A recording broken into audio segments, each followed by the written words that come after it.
वो राजस्थान जो वीरों की भूमि है, वो राजस्थान जिसकी सांस्कृतिक धरोहर उल्लेखनीय है कि राणा सांगा जैसे वीर योद्धा के विषय में सपा के सांसद ने जो स्तरहीन शब्द कहे हैं, उसकी कड़े शब्दों में निंदा करता हूँ। उनके मूल में है वो लोग सनातन विरोधी हैं। उनकी हीन भावना और कुंठित भाव, उन शब्दों के लिए माफी मांगनी चाहिए। वो तुष्टीकरण की राजनीति करते हैं। मैं समझ सकता हूँ कि राणा सांगा जैसे वीर योद्धा के विषय में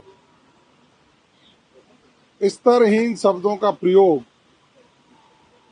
उनकी कुत्सित मानसिकता को प्रदर्शित करता है।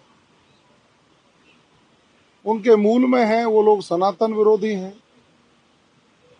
वो लोग भारत विरोधी हैं, वो संस्कृति विरोधी हैं और उनकी जो भाव हैं वो सदन में भी निकल करके आ गए। सपा के सांसद जो कई बार सांसद रहे हैं, उत्तर प्रदेश में एक वरिष्ठ राजनीतिक के रूप में अपने आप को प्रस्तुत करते हैं। उनकी हीन भावना और कुंठित भाव और भारत के वीरों के प्रति जो उनका भाव निकल करके आया, मैं उसकी कड़े शब्दों में निंदा करता हूं और उनको समय रहते उन शब्दों के लिए माफी मांगनी चाहिए। राणा सांगा जैसा वीर योद्धा, जिसके बारे में सपा के सांसद ने जो स्तरहीन शब्द कहे हैं, वो भारतीय संस्कृति, भारत के वीरों और सनातन संस्कृति के विरुद्ध है। इससे वो लगता है कि वो तुष्टीकरण की राजनीति करते हैं और तुष्टीकरण की राजनीति करके हिंदुत्व और हिंदू सम्राटों के खिलाफ ओछी बातें कह करके अपने आप को एक समुदाय विशेष में अपनी उपस्थिति दर्ज कराना चाहते हैं। इसके अलावा कुछ नहीं। मैं तो प्रदेश के मुख्यमंत्री जी का आभार व्यक्त करूंगा कि उन्होंने राजस्थान दिवस जो चैत्र प्रतिपदा के दिन मनाया जाता है और लोगों ने उसको 30 मार्च घोषित कर दिया था, लेकिन हिंदू नववर्ष, भारतीय नववर्ष के दिन उन्होंने इसको मनाने का निर्णय लिया और चैत्र प्रतिपदा के दिन प्रतिवर्ष ये मनाया जाएगा।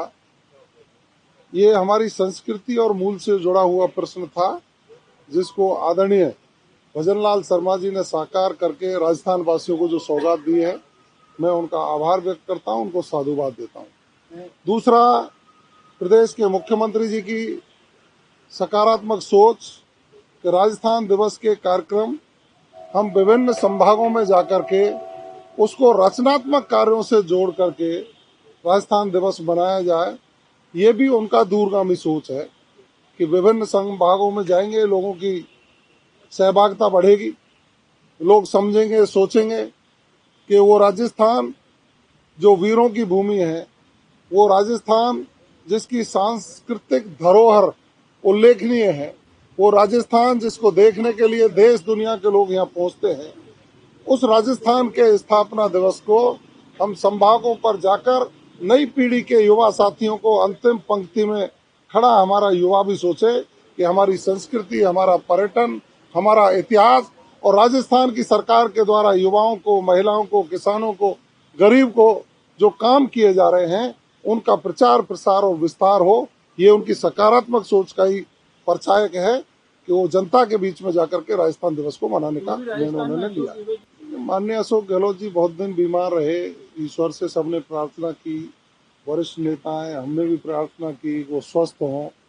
स्वस्थ होने के बाद उन्होंने सोचा होगा कि हम कुछ एक्सपोजर करें और एक्सपोजर के तहत जब राजस्थान विकसित राजस्थान की ओर बढ़ रहा है और भरतपुर से एक विकास की हवा चली है, तो उसको देखने के लिए गए होंगे और उनको जाना ही चाहिए था।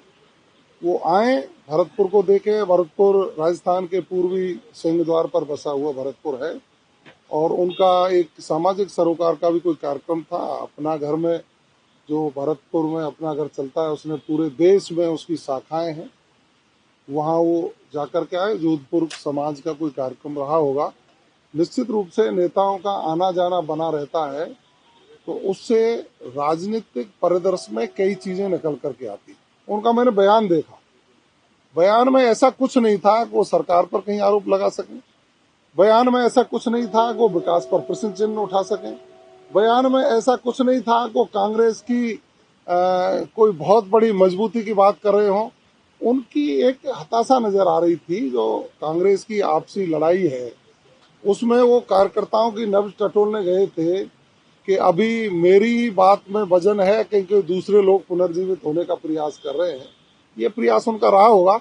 मैं तो कहूंगा कि अशोक गहलोत जी को पूरे राजस्थान में प्रवास करके धरातल पर देखना चाहिए कि आपके 5 साल और हमारा 1 साल, दोनों की तुलना करके आप बयान जारी करें। आपका स्वागत। देखिए, सरकार में जब व्यक्ति रहते हैं तो उसके मिलने के लिए सभी दलों के लोग आते हैं, अपने क्षेत्र की आवाज की बात करने के लिए आते हैं। उनका विषय उनके तक ही सीमित है।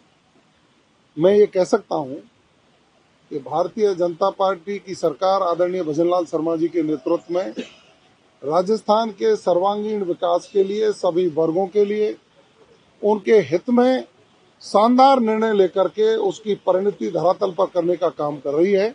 ये मुख्यमंत्री जी की कंस्ट्रक्टिव सोच का ही परिणाम है और हम सब लोग माननीय मुख्यमंत्री जी की सोच को धरातल पर ले जाकर के अंतिम पंक्ति में बैठे व्यक्ति को समृद्ध करके राष्ट्र की मुख्य धारा में जोड़ने का जो संकल्प लिया उसको पूरा करना है। देखिए, मैं ये समझ सकता हूं कि हमारी सरकार ने अपराधियों के ऊपर शिकंजा कसा है और अपराध मुक्त राजस्थान बने, इसके लिए हम सकारात्मक प्रयास कर रहे हैं। और इसका आपने उदाहरण भी देख लिया होगा कि सदन में भी और बाहर भी हमने कहा कि जो जघन्य प्रवृत्ति के अपराध थे उनके ग्राफ में बहुत कमी आई है और उसको हम पुलिस तंत्र को इतना मजबूत कर रहे हैं कि उसको सने सने हम जीरो की ओर ले जाने का काम कर रहे हैं। निश्चित रूप से जब कोई घटना होती है तो उस घटना की पुनरावृत्ति नहीं हो, अपराधी गिरफ्तार हो और पीड़ित को न्याय मिले, ये हमारा प्रथम ध्येय है, ये रहेगा। देखिए, कांग्रेस के नेताओं की विकृत सोच है।